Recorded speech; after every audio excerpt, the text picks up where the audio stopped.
In a certain village, nestled amongst the tall green trees and beside a winding sparkling river, lived a beautiful maiden named Adoku. Her skin was as smooth as polished ebony, and her eyes shone like the morning star. Many young men sought her hand in marriage, but Adoku remained unattached, waiting for the one her heart truly desired. Now, in this same village, there also lived a cunning and lazy young man named Obi. Obi was known more for his tricks and his desire for ease than for hard work or honest intentions. He saw Adoku's beauty and the many gifts she received from her suitors, and he plotted a way to win her for himself, not out of love, but out of greed. One day, as Adoku went to the stream to fetch water, she sat by the bank to rest. She took out her beautiful wooden comb, intricately carved with the images of birds and flowers, and began to comb her long, dark hair. As she did so, the comb slipped from her fingers and fell into the deep water. "Oh no," cried Adoku, her heart sinking. The comb was a gift from her beloved grandmother, and it held great sentimental value for her. She searched and searched, but the water was murky, and the comb was lost. Obi, who had been hiding nearby, watching Adoku, saw his opportunity. He knew that Adoku treasured the comb. He waited until she had given up her search and returned to the village, her eyes filled with sadness. The next day, Obi went to the village square and began to spread a rumor. "Have you heard?" he said to anyone who would listen, his voice full of faint concern. "Poor Adoku has lost her precious comb in the stream." It was no ordinary comb, oh no. It was a golden comb, given to her by a spirit from the river. The villagers were amazed. A golden comb. A gift from a spirit.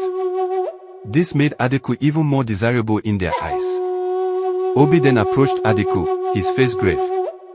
"Adoku," he said, "I have heard of your great loss. I know the ways of the river spirits. Perhaps I can help you retrieve this golden comb."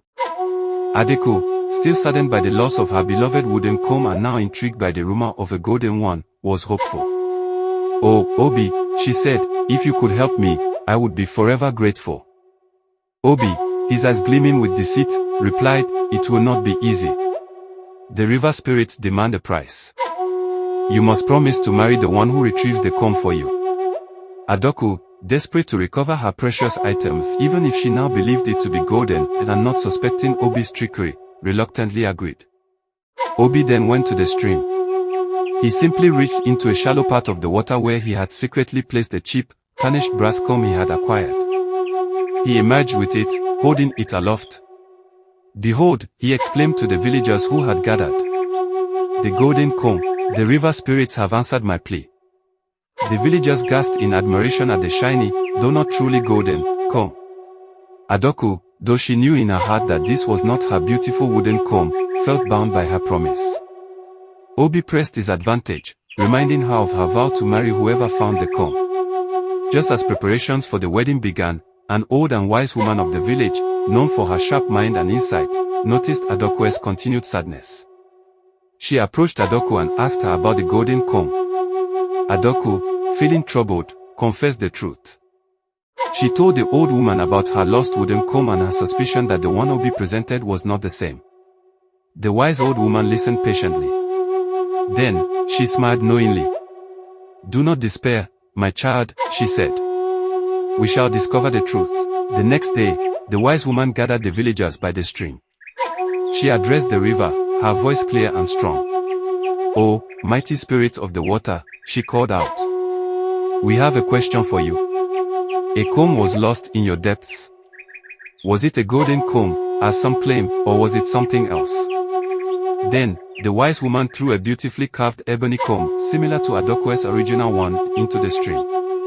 "If the comb that was lost was truly golden," she continued, "then surely you will return the golden one." The villagers waited in anticipation. After a moment, the stream gently washed the ebony comb back to the shore. There was no golden comb to be seen. The wise woman then turned to Obi.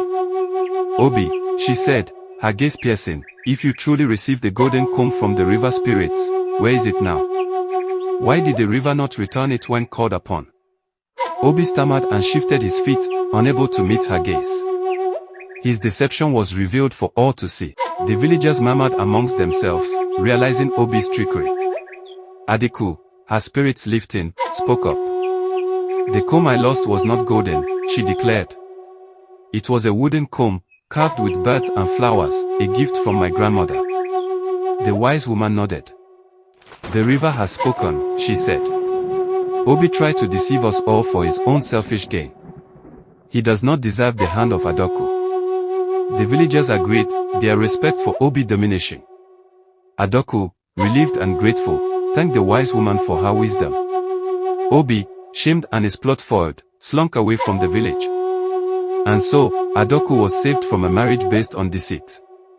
She continued to wait, her heart open for true love.